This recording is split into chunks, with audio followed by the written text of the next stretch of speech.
And welcome back to the Constitutionals podcast. I'm your host, Chad White. If you didn't know, this is the premier podcast for the website, cpluscomedy.com. Like I just said, it's a website. Go there. Turning myself up in the microphone. Okay. Oh, God, I just had to rush to pull the microphone to my face.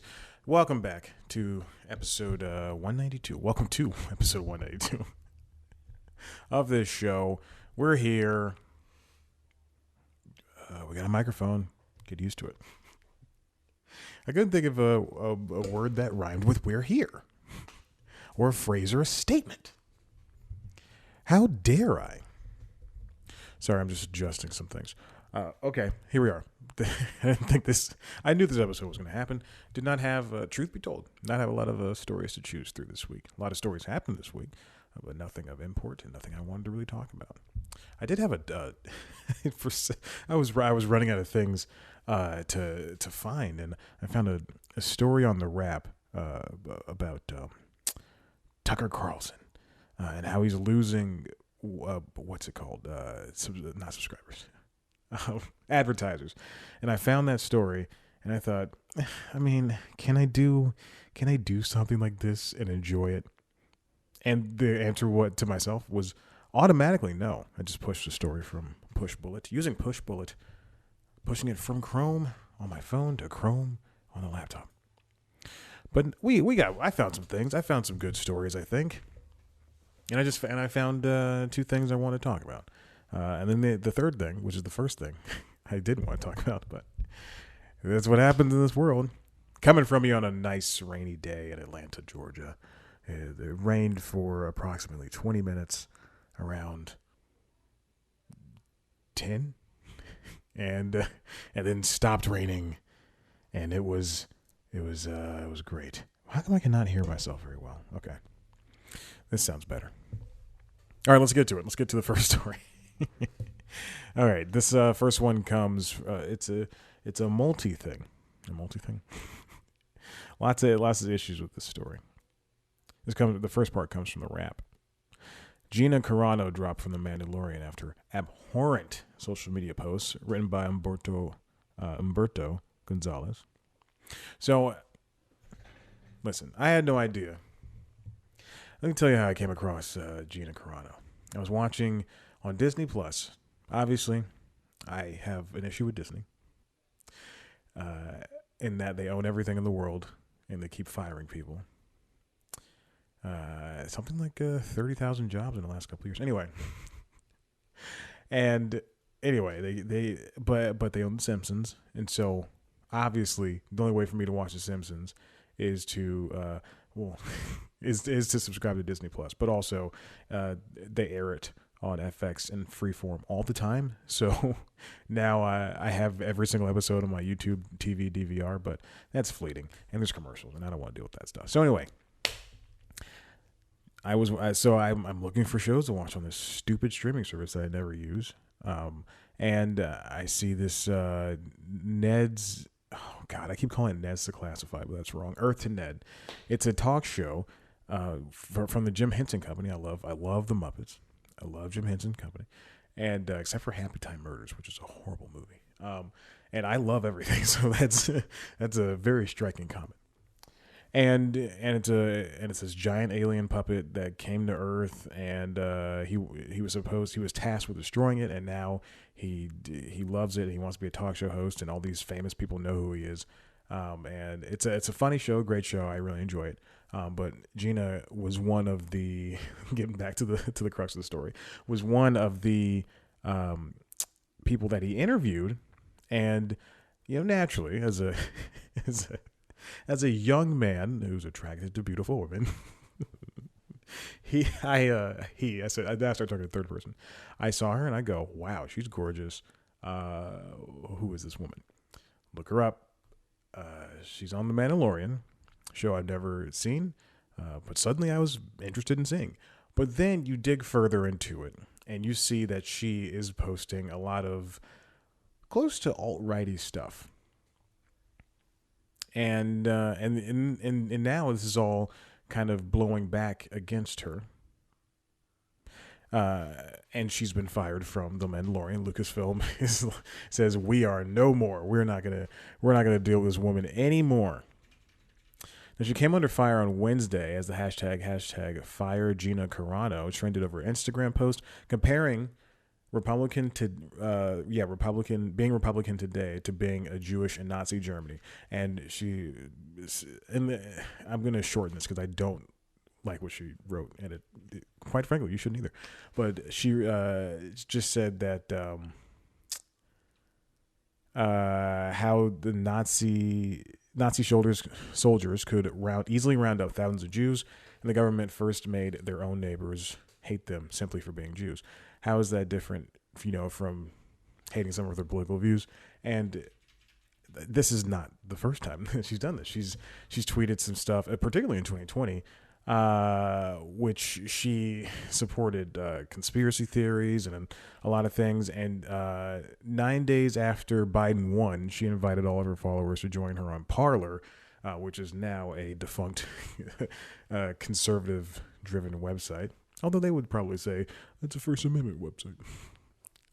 And she's been talking about the coronavirus vaccine and mail-in voting, and obviously she's on the wrong end of the spectrum on both of those, so I don't have to dig too deep. And all this backlash got her fired. And truly, I mean, she is just such a gorgeous person. I'm looking at this picture on Variety and this next Variety story, and it just sucks that she's a racist and stupid. Speaking of which, this comes from Variety. Written by Daniel Holloway. Lucasfilm, UTA dropped Mandalorian star Gina Carano following offensive social media posts. They quoted the story again. I'm now coming to terms that this is the same story, basically. Okay, well, adding that UTA, excuse me, Google, why did I say anything? As basically adding that UTA, which is her management company, dropped her as well. Speaking of people who were dropped by their managers, I believe Shia LaBeouf was, and someone else was. Oh, Marilyn Manson was dropped by his manager. Marilyn Manson's manager. This is a cursory story that I essentially glanced at. He and his manager were together for decades. And it might be 2 decades, so that still counts as multiple decades. And his manager dropped him in a heartbeat because I would think in the past, particularly I would say around popping a lot of peas here. I would say around when Weinstein was originally found to be a horrible person. I think I would think that just a couple of years ago, that's what it was. I would think that agents would stick by their clients for as long as they could. Sometimes not even leaving them. But you see Marilyn Manson, Morgan Wallen in the past week. Both of them lost their managers. They both lost these giant careers, and I think interesting enough. Well, let me finish this thought. There's no leeway anymore. There's no leeway anymore, and for those agents' careers to continue. Period. It's smart, and the agencies as well. It's smart for them to say, "Hey, we don't want to contend with this person. We want to work with this person. This person is a bad spirit, and we don't want them with our good spirits." And so, I mean, it's. In the case of Morgan Wallen's agent and Morgan Wallen's agency, smart move, and Marilyn Manson's just good. Same thing for Gina Carano's people, good. Drop those bad habits, and fill up that slot with somebody who deserves it. So, and then I saw a video Morgan Wallen posted on his Instagram to his because again his sales are surging, as I discussed last week. And because people, they think he's going to be removed from streaming services, which he's not at this point. But he's on the video saying, "Don't defend me. I was wrong, and I'm so sorry."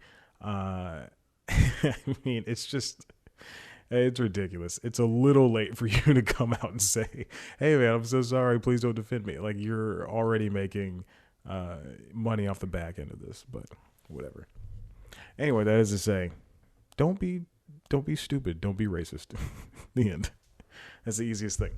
Speaking of stupid people, well, actually, yeah, let's do it. Let's continue on this. This comes from Vox, written by Constance Grady. A story I found literally 30 minutes ago, 20 minutes ago.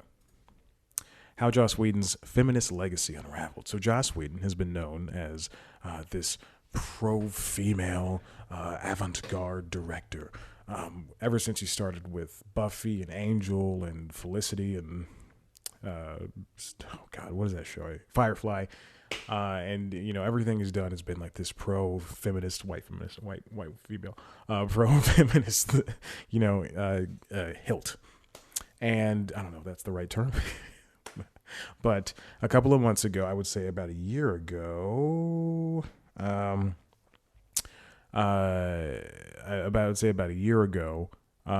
Ray Fisher came out and said, "Hey, Warner Brothers film, Joss Whedon.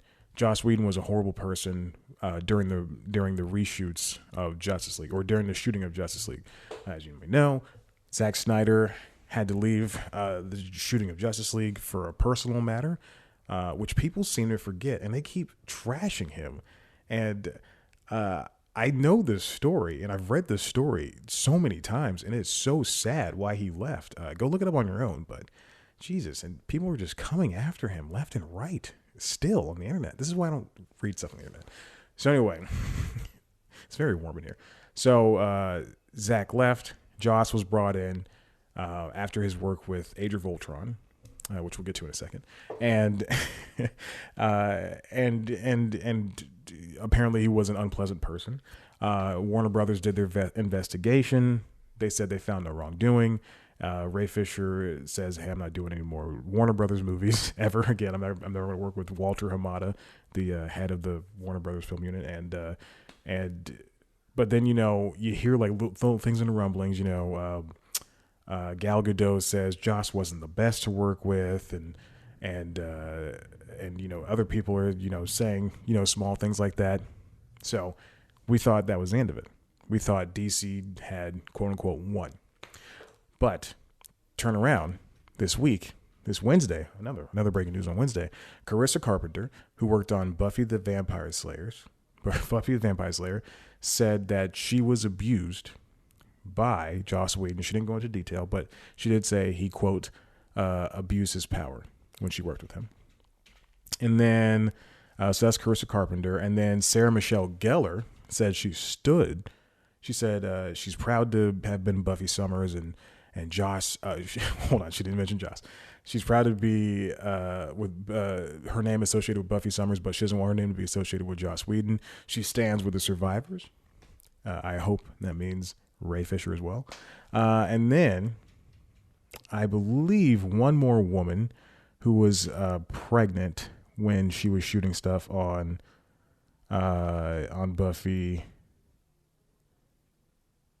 Yes, Amber Benson described the Buffy set as a toxic environment.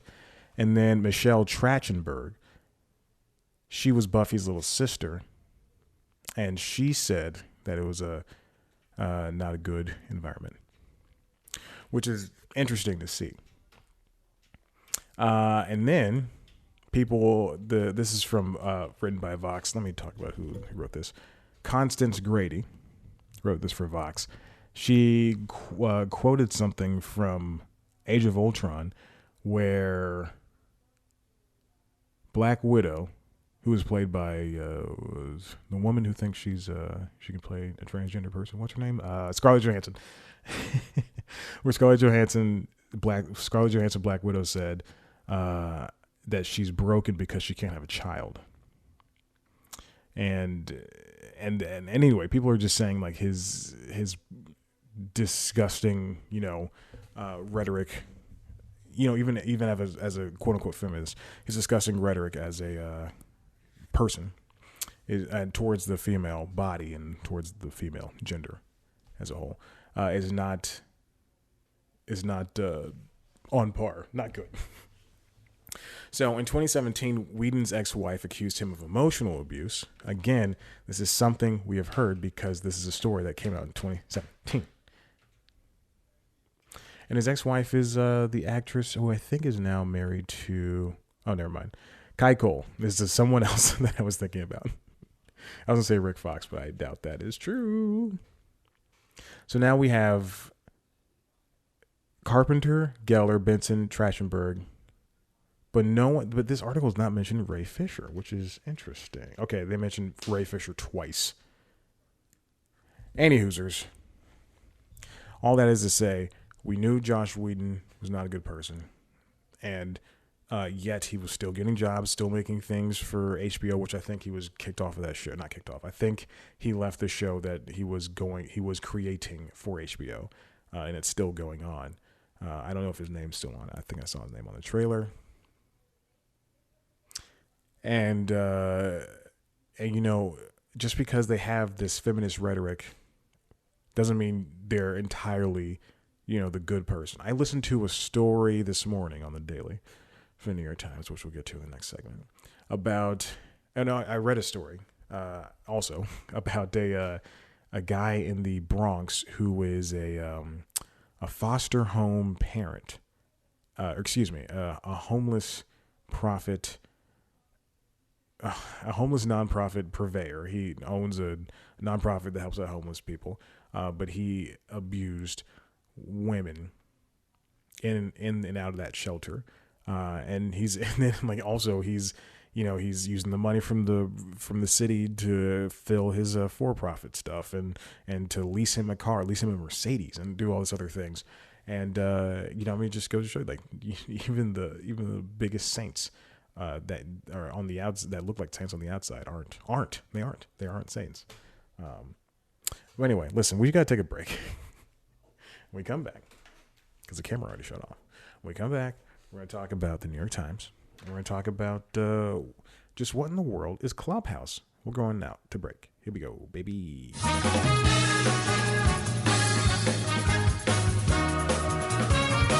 And we're back to the show. Listen, I gotta stop counting down before I sit down. That's just got to stop happening. I didn't think I was going to go that dark in the last couple of stories, but this is what happens when this stuff breaches the real world. When it happens to anybody, you got to talk about it. Also, I never liked Joss Whedon. I just don't like him. Hey, and I never liked Age of Ultron. I don't. You know, but the Marvel movie I dislike the most, Captain America: Civil War. Do not like it. Do not like it one bit. Oh, I don't like it. It's fan service. It's more fan service than Endgame. I was gonna say Edge of Tomorrow. They're all fan service. Superhero movies. Besides Wonder Woman 1984, the most recent one. I enjoyed that film. I think I'm the only person that did. What else is going on? Nothing much. Just applying for jobs. If you're here from LinkedIn, because I did post this, I posted an episode of News Time on my LinkedIn. Welcome. Stay, please, and hire me. If you're working television, hire me. If you don't, we'll discuss pay. Let's get into it. New York Times newsroom needs guidance. This comes from The Wrap, written by Lindsay Elfson. Elfson? Yeah. New York Times newsroom in quote-unquote chaos over departures, fears of cancel culture. Now, listen, I pull most of my stories for this show because this is an entertainment business news podcast, and it mostly pulls news from the trades, which are The Wrap, Hollywood Reporter, Vulture, and Deadline, the four biggest trade publications, which all cover entertainment business news. But I have coined that term, so shut up. Now, that's one thing. They're like a step above Page 6 and TMZ. My problem is with this is that I read the article. This thing, the words in the article don't match the severity of what the headline is putting forth. Now, last week we learned that Donald McNeil Jr., who has been with the New York Times since 1976, and Dean Backwet, who is the executive editor. They both put in their resignations or were actually fired from the New York Times. Now, Don McNeil Jr., this old white guy with a burly mustache, said the N-word and a bunch of other racist stuff when he joined some students and their parents at a New York Times sponsored trip in Paraguay or Peru in 2019. He'd already been reprimanded for that. And then Dean Backwet, of course, was the executive editor, and plus he worked on the what this Ms. Ellison writes, the now discredited Caliphate podcast. I love that it's called that she put that modifier there, now discredited, which is true. It is now discredited. Because the informant that they spoke to, who was supposedly in ISIS, wasn't. That's what the podcast is about. That he was in ISIS, but apparently he was lying. And so one Times reporter told Vanity Fair's Joe Pompeo that the turmoil, and then another one told CNN that the situation has been an effing disaster. Those are the only two things that highlight the severity, the quote unquote severity of what's going on. Now, apparently there was earlier this week, last week, it was called a State of the Times town hall meeting Thursday. So now, if you work at a big, company, they usually have these meetings. And if you work at a big company that's had a lot of issues, they hold these meetings regularly. Or if you're in my case, at the company I last worked at, they will hold them every couple of months and explain why some jobs were being shifted to different titles and over-promising on that you'll keep your position. So anyway, very angry. I need money, baby. I live an expensive lifestyle. You see this backdrop? So the problem is there's a story. So the Daily Beast reported on the McNeil N-word story in 2019. I read that story, and he had said a lot of more racist things. He said a lot more racist things, apparently, to a point where parents had to, call in and go, "Hey, man, this guy says some racist stuff." I'm laughing because he is fired, and he's a trash man. And then Dean Backwet was accused of sexual harassment, for years before he even got to New York, or years at the New York Times. We didn't learn anything. The problem is people are worried about quote unquote cancel culture at the New York Times. Not people. Apparently, New York Times reporters are. But and then Ms. Elson, talks about how Barry Weiss, the former op-ed writer, who was always causing controversy, as well as James Bennett, who was the opinion editor, who resigned last year because of that Tom Cotton military intervention and protest piece that he published. But the thing, and so the crux of the idea of this, the log line, I guess, of the entire piece is that, as Ms. Ellison posits, is that the right in the New York Times is being forced out. The problem is, though, there's no problem. The thing is that these people have these fringe ideas and these conspiracies, and they're creating these problems and being mad at Black Lives Matter and protesting and activism because they're racist and they're stupid. I'm gonna keep hammering that home. If you're racist, you're stupid. Never met a smart racist in my life. Also, I don't want to meet any more racists. I'm in the South. There's plenty around me. They're probably next door. I wouldn't doubt it. And I mean, there's no cancel culture going on here. In the New York Times, and in any news media outlet, you have to be objectionable. The problem is Barry Weiss and Tom Cotton. I'm not going to call James Bennett a racist. He just published that thing because he's a moron. But Tom Cotton, these people that are talking negatively about people that look like me, about people that I grew up with that look like me, like it's, just something that doesn't look like a white man or a white woman, because white women are still living off of everything the white man does. It's insane that you can even think that way and think it's fine for you to work at CNN or MSNBC or the New York Times or Vox or IGN. Jesus, don't be dumb. All right, final thing for the day. Yeah, I'm not going to do this. I'm not going to do this story that I pulled up. What is Clubhouse?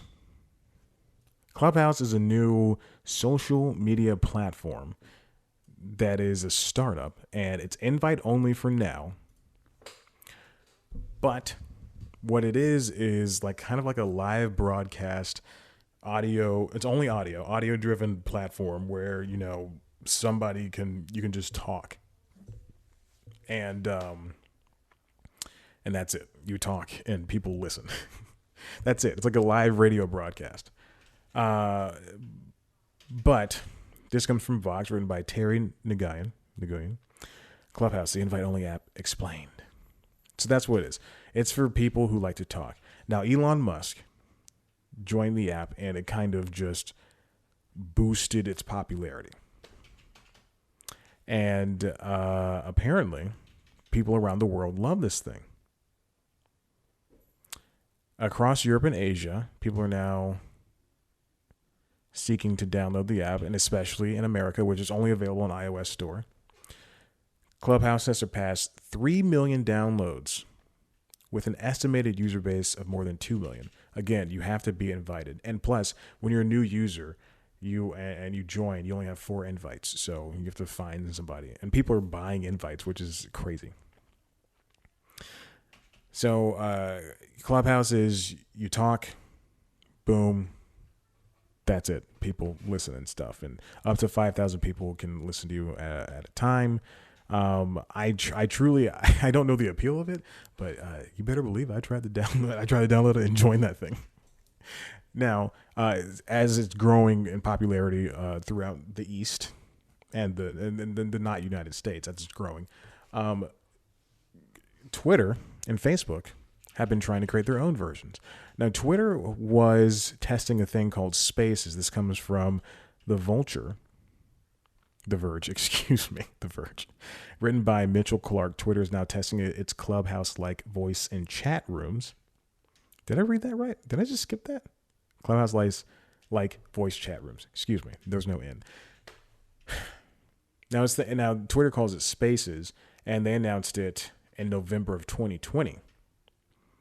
And that just seems like it's an open beta. It's a small experiment, so it's an alpha beta, not open beta. It's a closed beta. That's what they call it. That's what the video games call it. And you just talk. It's, again, like Clubhouse, because apparently people like this thing. It just seems like it's a voice chat thing.